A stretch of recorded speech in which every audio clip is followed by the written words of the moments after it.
We're here at the Elizabeth Dole Foundation's 10th Annual Convening. I'm meeting here with 2025 Elizabeth Dole Foundation Fellow, G.R. Zuniga. Welcome, G.R. Thank you very much.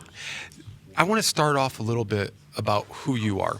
Who were you before you became a family caregiver and the 2025 Elizabeth Dole Foundation Fellow? Sure. So, who I was before was a budding entrepreneur. I had just left corporate world after, I don't know, a couple decades of doing stuff there in the title insurance industry, and decided I wanted to get out of that and kind of, help other organizations, small and medium-sized businesses, kind of scale, grow, succeed, that kind of thing. And it was just getting started, right? It was just the traction was just getting. I was kind of excited, and about that time, my brother comes and says, "Hey, I'm gonna move from Louisiana over to California, and I'm going to use your house as a jumping point, if that's okay." "Yeah, sure, no problem. Right. Do whatever you got to do, bro." And so once that came to be, he started having some issues. And so he kind of just went on with his plans a little bit. We decided that, if you need a little more time, you can move in a little, stay a while, do whatever you got to do. And so that's kind of where things in my life started to change, because he needed a little more help doing things. And so there was no more entrepreneurship. There was no more helping small businesses grow. It was more of let's make sure my brother's okay. Yeah. What was your brother diagnosed with, or what was he dealing with? What he was dealing with was traumatic brain injury. He survived several blasts while serving in Iraq, and he was dealing with the traumatic brain injury and also post-traumatic stress. Little bit of well, what we found out was epilepsy became something that he had to deal with now as well. So that was a new diagnosis after we went to see his neurologist. And also something else was, since he was doc, he was a medic. He had a lot of guilt, a lot of survivor's guilt, because he wasn't able to bring all of his brothers and sisters home. Yeah. Yeah. Well, first, thank you to your brother and your family for your service and sacrifice. Now, when that moment came where now all of a sudden you're finding yourself as a family caregiver for your brother, my story, I took care of my father, but during that time, I never identified as a family caregiver. Right. I felt like, I'm helping my dad out.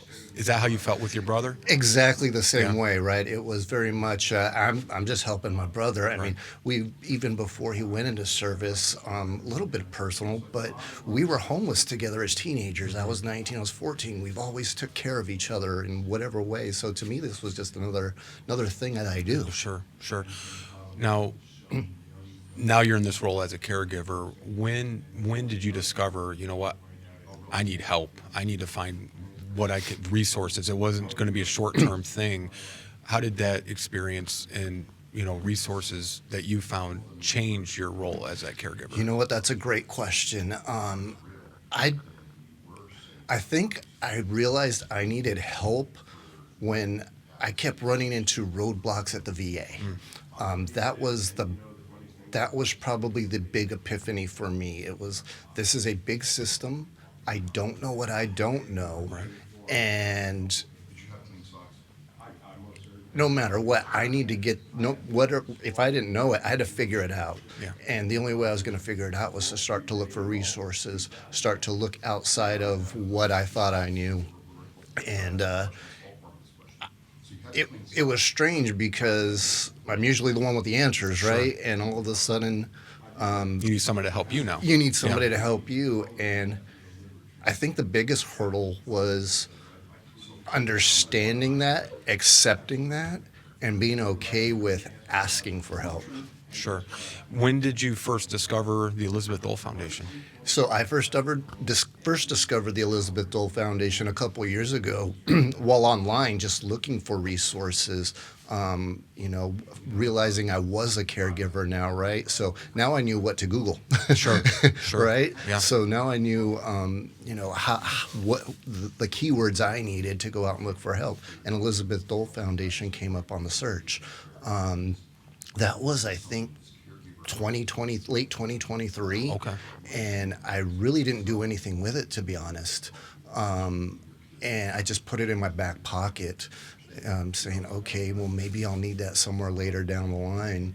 And just this past year, I did need some help, and reached out. And I mean, the foundation pointed me in the right direction. We got the help we needed.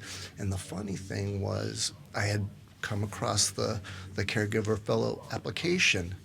And I had seen it prior a couple years back, and I thought, I'm not worthy of, doing something like that, or didn't even really understand what it was, to be honest. And this next time around, by this time, I thought, well, let me look a little bit more into this. I've got a few years under my belt, and I kind of want to start the things I've learned. I thought it was important to give back. Sure. And so I applied, and here we are now. Yeah. No, that's amazing. And you're a 2025 fellow. Congratulations. Thank you. When you look back, though, and I'm kind of asking for personal, but also for the benefit of our viewers and listeners. Sure. How long have you been a caregiver for your brother? So we're going on 5 years now. So 4 years, we're going on 5, and it's been a wild ride. So a couple of years, you're working through the VA, doctors, but no one ever pointed you to the Elizabeth Dole Foundation. Right. Why do you think that is?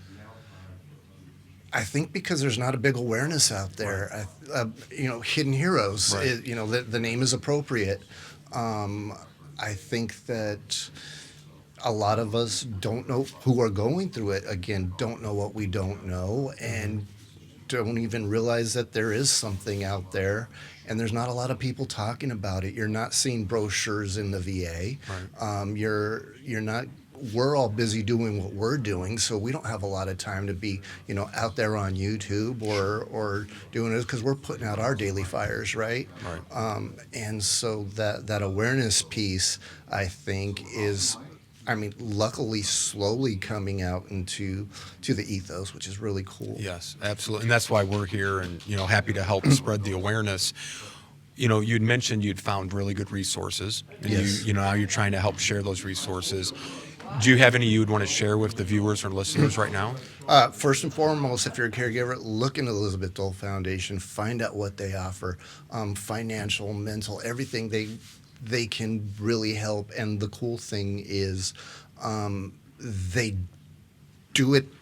They're with you every step of the way. Right. They don't leave you out there guessing. They don't leave you out there floundering. So that was fantastic. I think that was the biggest one.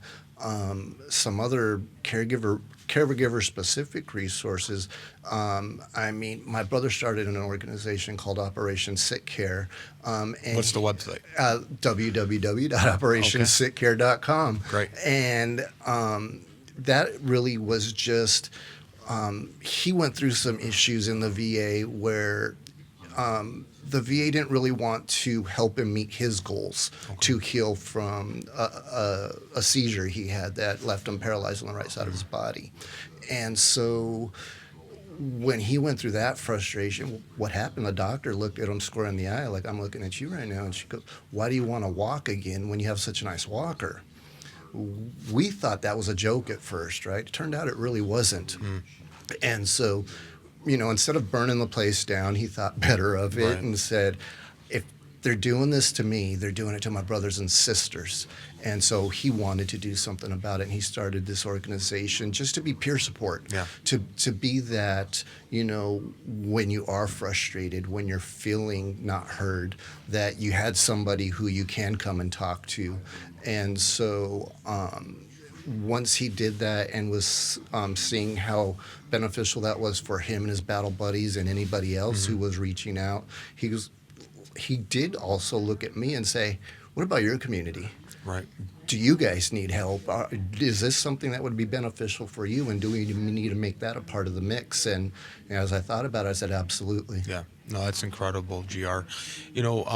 Before we wrap up here, I wanted to just ask you, recommend any ideas or suggestions that worked best for you? Because, being a family caregiver, for me, I was in my early 20s, my peers, my colleagues, people, my professors at university, they sympathize, but they can't empathize. Like, they don't understand Yes. what it is you're going through exactly because they haven't gone through it. Mm-hmm. What was that like for you? But then also, what did you find that was helpful to you to keep yourself, healthy mentally and physically so that you could be there as that support and that caregiver for your brother? Sure. Yeah. For me, I'm an operator by trade. So to me, once I start going through something, I try and figure out, okay, what are the systems and processes I can put together to, go from here to here. And I kind of took a cue from my brother. It was like, okay, he needed to optimize his mind and his body for this journey he was going to be on.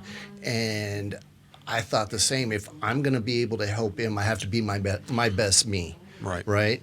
And so for me, that was my usuals. One of the things that I've done is I've always written down my lessons learned from the day. That's my way of journaling, and then I reflect back on them at the end of the week, so that way I can make sure I apply them, right? And then music is a big part of my life. Okay. Just every day I have a playlist that's called My Why. And I go through that playlist. It kind of helps me get my game face on and kind of, just put myself in the right place.